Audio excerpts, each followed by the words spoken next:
The Sun Devil basketball season ended in disappointing fashion with a 72-70 loss in the first round of the NCAA tournament last Friday against TCU. It's been one hell of a 22-23 campaign, and here to break it all down like we do each time this year, I do have the pleasure to talking to Sun Devil Network color analyst Kyle Dodd. Kyle, thank you so much for joining us. And why don't you give me just your, I guess, high-level take of this 22-23 season? I thought ASU was going to finish fourth in the Pac-12, squeak into the NCAA tournament. So more or less, for me personally, the season is not a surprise nor disappointment, just really going according, at least to my predictions. What's your take when you look at your preseason view compared to what took place over the season? Yeah, I mean, I think I had similar expectations. If you look at the season and you go, okay, we won 23 games.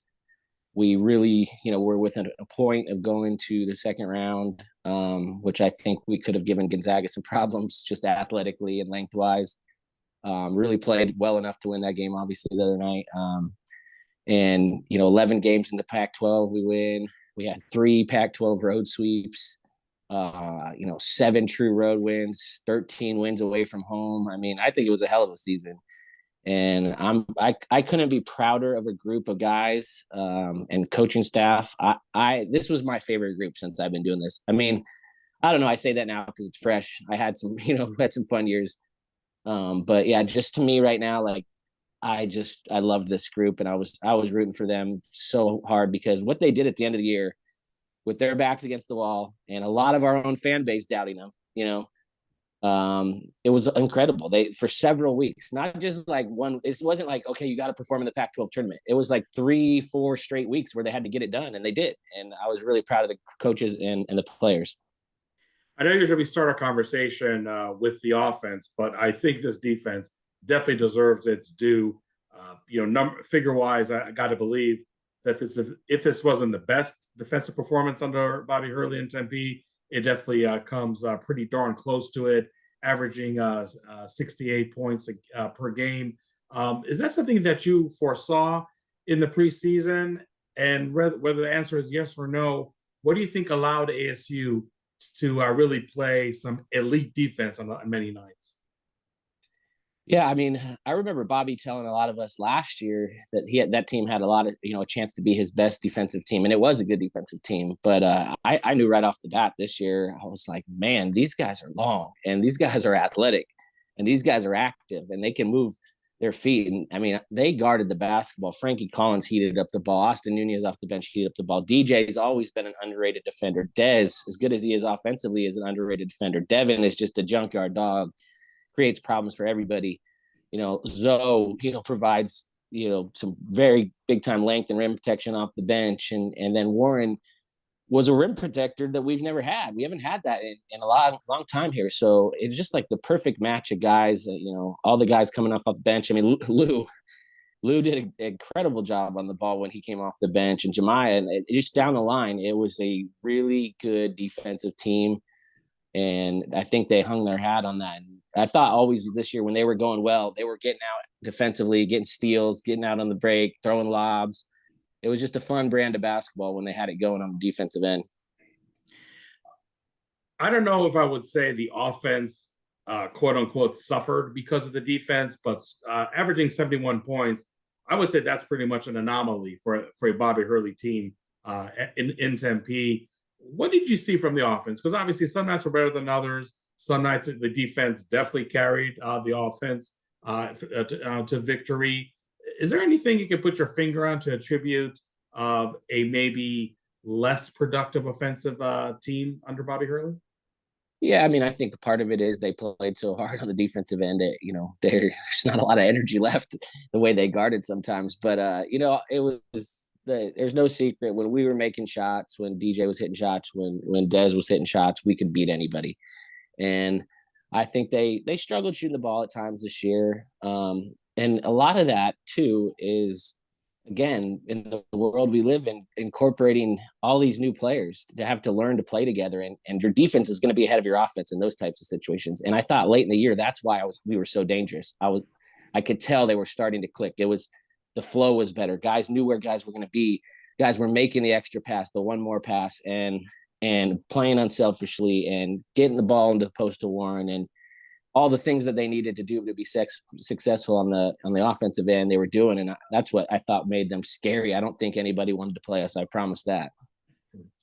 I know there's always been criticism about Bobby Hurley giving sometimes too much freedom to his players when it's not warranted. And I know when you look at the 3-point percentage, for example, I think that's one stat that, unfortunately, if you're an ASU fan, can really back up, that claim. I don't know if I ever asked you this before, KD, but how do you feel about a coach maybe giving sometimes a little too much freedom and how much that can hinder the offense? Because if we're being honest, I really think that aspect in a vacuum sometimes did hurt the ASU offense, even though as great as their defense was, sometimes the defense had to bail out the offense just because shot selection and just everything that comes with it wasn't really exactly ideal.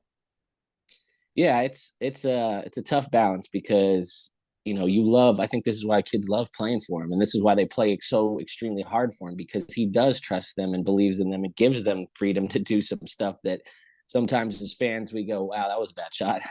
But that you kind of balance it out, because I think that's part of the reason why these guys go to battle for him every night. And I've told people this several times this year and several times since Coach Hurley's been here. They call them ATOs, out of timeouts. His sets he runs as good a stuff as anybody. We always get a good shot out of a timeout, and he's really an offensive, mastermind when it comes to drawing up a play at the end of the game, at the end of the, out of a timeout, like I said. So it's not like, he's arguably the best point guard in college basketball history. It's not like people tell me all the time, what are we doing out there? We don't know, he doesn't have an offense. Like, no, you got to know the game a little bit. So but there is some freedom where some guys where you might go, hey, if we could just reel that in a little bit, and understand, hey, there's a time and a place to go for a heat check. And maybe when the other team's on a, 6-0 run, a quick three is not the answer. So, but for the most part, I think, just this year's issue, I think, was just making shots. If we had guys that were stepping up and making shots, and you saw a guy like Jemiah Neal step up late in the season and he starts hitting threes, and it's like, wow, watch out. I mean, he was the best player in Dayton. I mean, he was the best player on the floor for a while there. So, I think they had their challenges offensively, obviously, but I just think that was more just trying to find a rhythm, trying to figure out how to play together. And when they did at the end, it was really fun to watch. Well, let me ask you this. When you look at the landscape of college basketball, just from a philosophical point of view, do you feel like a team really needs to make sure that their half-court offense is their bread and butter to some extent, rather than relying too much on a free-flowing offense like ASU does, for example? Yeah, it's kind of one of those things where, like the spread offense in football, when the spread took over in college football and everybody kind of changed the way they played, it's almost like that in college basketball, where you don't have true bigs anymore. I mean, I would say maybe Oregon has a guy that you could throw it down and pound it to on the block. I mean, yes, I know Warren could score with the back to the basket, but most of the offenses right now are free flowing, 5 out, and the bigs have to be those hybrid style bigs. They have to be able to pick and pop, and so I think that's where you see less set plays in college basketball and more, dribble handoff, dribble weave, high the pick and roll game is basically taken over, just like the NBA. It's different ball screen, side ball screen, angle ball screen, flat ball screen. I mean, it's all over the place. And so it's just kind of, to me, that's just the shift in college hoops and all of basketball. And to me, like I said, I would compare it to what happened to college football when like the spread came into play. Yeah. I'm not going to go over each and every player on the roster, but I definitely want to hit on some of the key players. And as a former point guard, I always like to start with you when I discuss the ASU roster with that position. Frankie Collins, transfer from Michigan. I know that maybe almost epitomizes some of the ups and downs that ASU had. I mean, when he was on his game, ASU more than often was putting that game in the W column. But his struggles sometimes definitely kind of brought the whole offense down, and that's only natural. When you're playing the point guard position. What's your take on Frankie now that you had time to really process what took place this past season.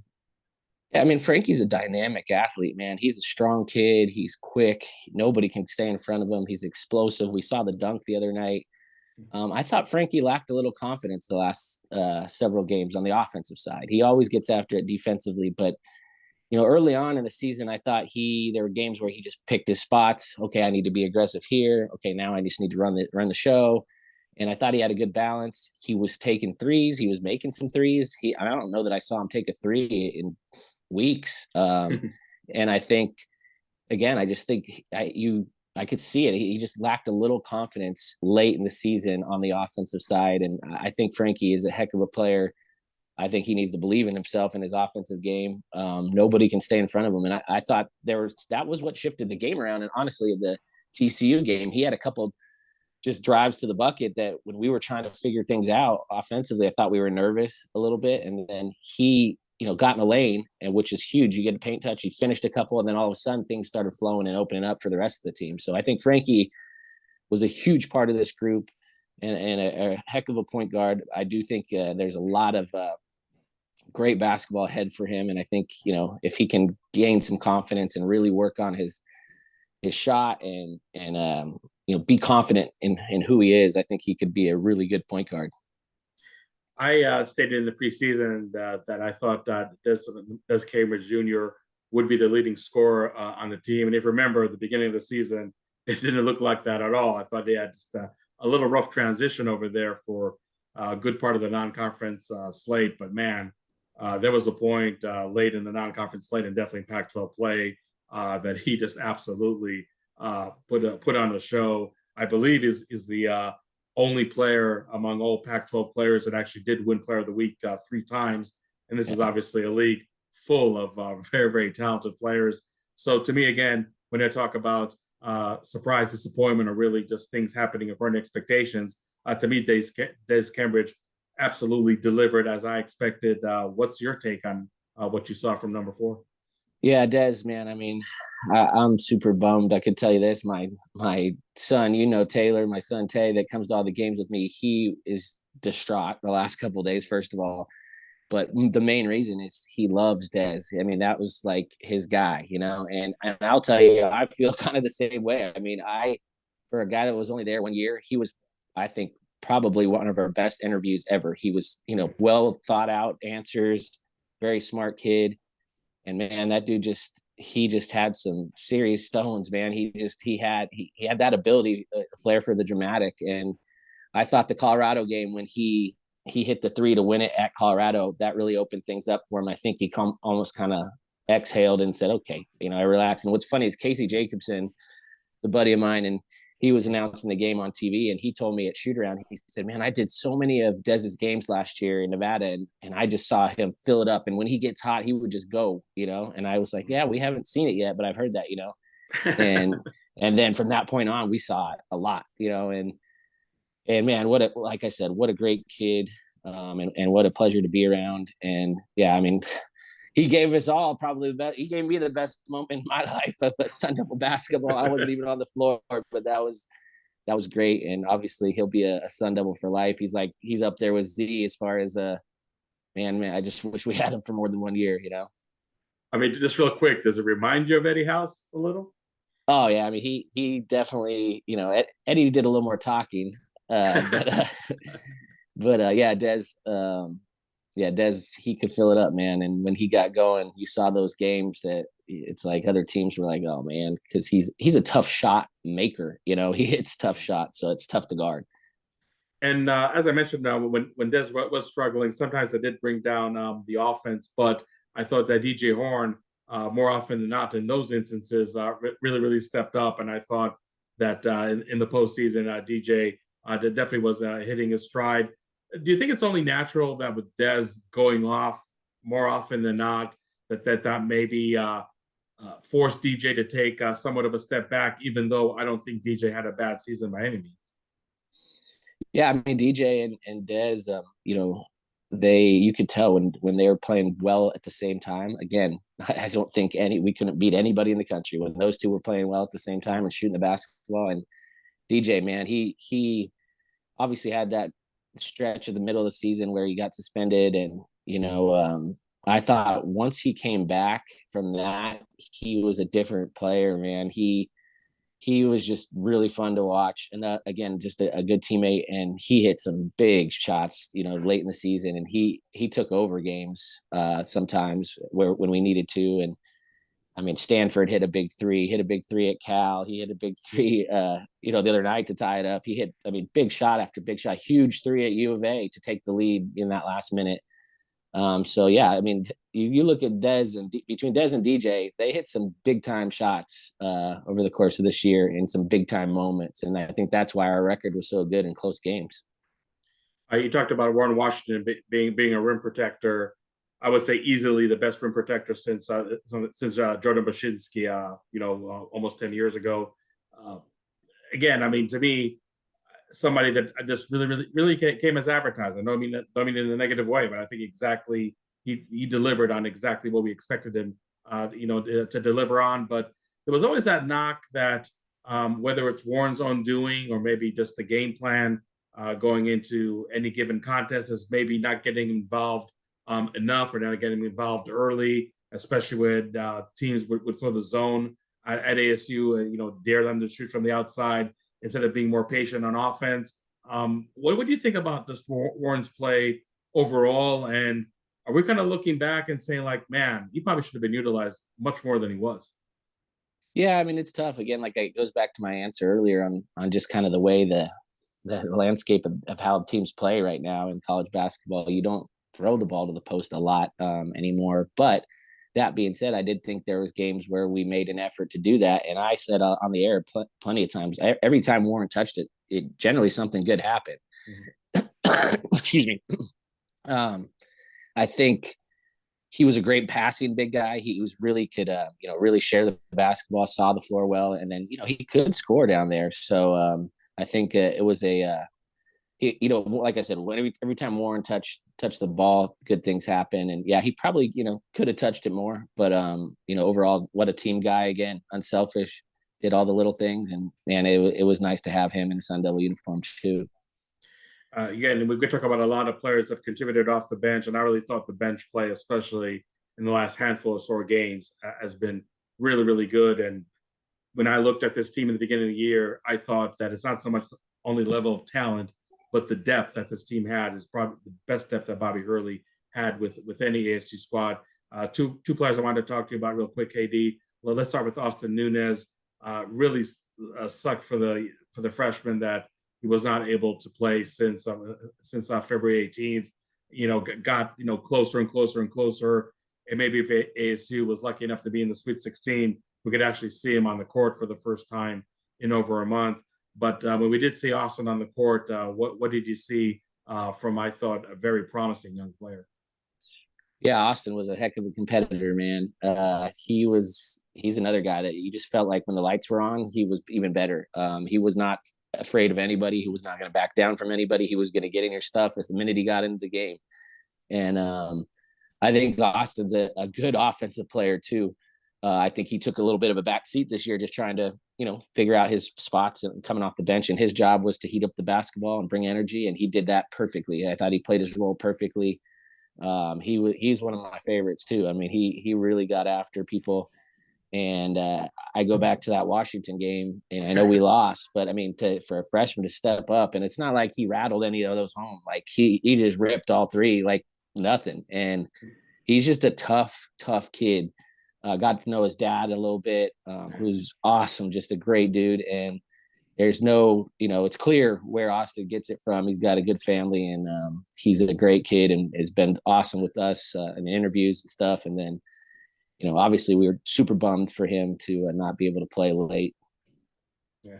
And last but not least, Jamiah Neal, and I don't want to sound like a recency bias over here because I know he played very well in the last handful of games. But I really thought that Jamiah really did take that next step. One of the best 6 men in the league, even though you can argue that he had a pretty quiet, November, December, maybe even January for that matter. And maybe Austin Nunez being out of the lineup really helped Jamiah shine. But man, like I said, for the last several games, I mean, that kid off the bench has been really, really exceptional. Almost no flaws in his game, as crazy as it sounds. Yeah, no, Jemiah, like I said, in Dayton the other night, they had that stretch where he was the best player on the floor, and he was putting a highlight after highlight together, putting on a show. And another kid that's extremely gifted athletically, good on the defensive end. And I think once he started developing some confidence in his shot, it was like, watch out. I mean, he hit some threes late in the year, the Pac-12 tournament, and then the other night that were just, it was just awesome to see. And yeah, I think he has an extremely bright future ahead of him. And I think Jemiah is a guy that when he's playing well off the bench, again, it just, when those guys were all hitting on all cylinders, I don't know. So I think that's why I'm so bummed right now is I just saw something different and something special in this team. And I for whatever reason, I thought I'm like, man, we are going to make a run. I'm telling you, we're going to make a run. And I thought this could be a Sweet 16 type team. Fortunately, March Madness got us, but again, Jemiah had a heck of a year and he's bright future ahead. Yeah. When I talk to people about Bobby Hurley, what he accomplished so far at Arizona State, I will agree that his resume is complex. It definitely was a roller coaster of a tenure for Hurley in Tempe. But I also said, and you probably saw my tweets the day after the game, in the college sports world where it's all about what have you done for me lately, and that's what you judge by. Almost forgetting what happened the year before and the year before that. When I think about him having win-wise, his most successful year at Arizona State, tied for that season with Lou Dort and Zylan Cheatham. When I look at the fact that overall, you look at the last 6 years, 4 of them resulted in 20-win seasons. If it wasn't for COVID, all those 4 20-win seasons would result in an NCAA tournament. And let's not name names over here, but there's some coaches over here that had not 1, but 3 20-win seasons that still did not qualify for the NCAA tournament, which goes back to non-conference scheduling. But I'm going off in a tangent over here. So now there's a lot of fans that I feel that say Bobby Hurley with 1 year left on his contract should not be extended. They won't shed a tear if Bobby Hurley does leave on his own accord, and that's something that definitely could happen. There's some rumors already, happening in that vein. In my opinion, Kyle, maybe agree, maybe disagree. I think Bobby Hurley definitely deserves an extension. Now, if he doesn't want to stay in Tempe for whatever reason, that's definitely his prerogative. But I think athletic director Ray Anderson absolutely has to extend Bobby Hurley because maybe he, took this program to a bad place the last 2 years. Okay, I mean, you give credit where credit is due, and you also, on the other hand, give blame when blame is merited. But he took this program out of, I thought, a pretty dark place and brought it to, I'm not going to say incredible heights, but definitely a very good season. I think Bobby Hurley should be extended. I'd like to see him see what he can build on this foundation. Just kind of curious, what's your take over here? Do you think it's going to be a quiet offseason in Tempe or just one crazy one?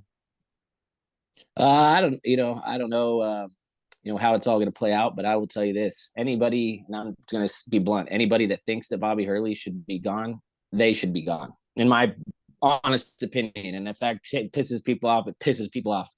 But we're not doing better than Bobby Hurley at Arizona State. He's done stuff here that we've never done before. He's filling the building. Every time I see these stats, it's like, oh, this is the first team to beat Arizona in Tucson since, that's an unranked team that's a top 10 team. First time ever. Oh, okay. First time ever, or first time in 60 years that we've won 22 games, 3 straight years and would have gone to the tournament. Okay, first time ever. First time in 50 years. First time in 60 years. I read it every day. There's a new stat every day. And I think people have unrealistic expectations sometimes. I mean, since I played, Hode, we've won 1 game, since I played, 1 in the round of 64. So, and he's getting us there. And I really think that the COVID thing killed us more than anybody. He was coming off that best year, our best year. We were safely in the dance. Then we bring in an unbelievable recruiting class the next year. The world shuts down. Remy's coming back, by the way. Remy, unbelievable recruiting class. Remy's coming back. World shuts down. Cliff ends up not coming. Josh Christopher really just gets ready for the draft at that point, mails it in. Marcus obviously had his issues, and we're playing in front of no fans. Remy was disengaged, didn't, and it just was a crazy year, and it just kind of derailed things. And then, he had to reload the next year. And I thought that team, when he finally figured it out, was playing good basketball at the end of the year. And he did a great coaching job last year. And then he has to reload this year and delivers this special team, this special year that was cut short. And in my opinion, there's no reason, we had no business even being in Dayton, but some of the people in the committee were judging us on what the league did. I don't care what the league did. We had a bunch of good wins, quad one wins away from home. So I was frustrated with that. But again, I'm just going to be blunt. Like, if Bobby Hurley's not the leader of this program, I don't know that I want to be around, to be honest with you. That's how strongly I feel about him. I just think that he's done stuff here. Sorry, man. I'm tired, Code.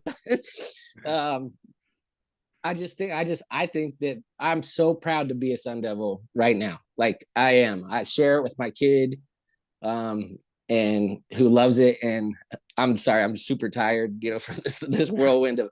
But I think Bobby, I think he's the right guy. I think he's an unbelievable motivator. The kids want to play for him. I see it, and I don't think people see it. I have a cool access to behind the scenes, and I see it up close. And yeah, it is what it is, man. We're Arizona State, and that is what it is. And I think he can take us, places, and he's done some cool things here. I mean, we didn't win a lot of big games under other coaches, and we continue to win big games, top 10 teams on the road, beat Kansas at Kansas, beat number 1 teams. We're just doing crazy stuff. And, I think it would be a huge mistake to if Coach Hurley, and now if he wants to move on, and I understand, he's got to do what's best for him. But on my side of it, I think any fan that thinks we can do better than Bobby Hurley's crazy. Well, Kyle, no, I think that whether fans agree or disagree with you, they should appreciate the blunt honesty. I mean, that's all you can ask from a subject matter expert when you talk to them about any topic, whether it's ASU basketball or anything else. Kyle, I really appreciate offering your insight, and again, just really speaking from the heart. Again, doesn't matter where you fall on how you think about how ASU did, how you think about Bobby Hurley. I think it's always important to to be honest with your opinion. And for that, Kyle, I really do appreciate it. And I know I speak on behalf of a lot of fans. We really enjoyed the job that you and Tim Healy did on the Sun Devil Network all season long. I know that some people that whether they couldn't have one TV channel or another, in their cable / satellite / streaming package, we're relying on your radio call, and I know they really enjoyed that. So, Kyle, thank you so much, and definitely look forward to talking to you about the 23-24 season down the road. And like I said, we'll see if it's going to be a calm off season or just maybe another turbulent one. Yeah, no, and thank you, Hode. You're my guy, and sorry, I'm like I said, I'm just super tired. It's been an emotional weekend. How strongly I feel about Sun Devil sports and Sun Devil athletics, and I probably invest too much time and too much of my heart into it, but that's who I am. I'll never change. And I appreciate people like you who are right there with me. And a lot of the fans that, reach out and stuff are awesome. It's a special thing to be a Sun Devil. I know there's not always, the highest of highs, or, there's some really lows, but we battle through it, and it's part of sports. It's a great thing about sports. So appreciate you, man. And, I'll always be here for whatever you guys need. And I'm always going to throw the forks up. So let's go. Okay. Thanks so much, Katie.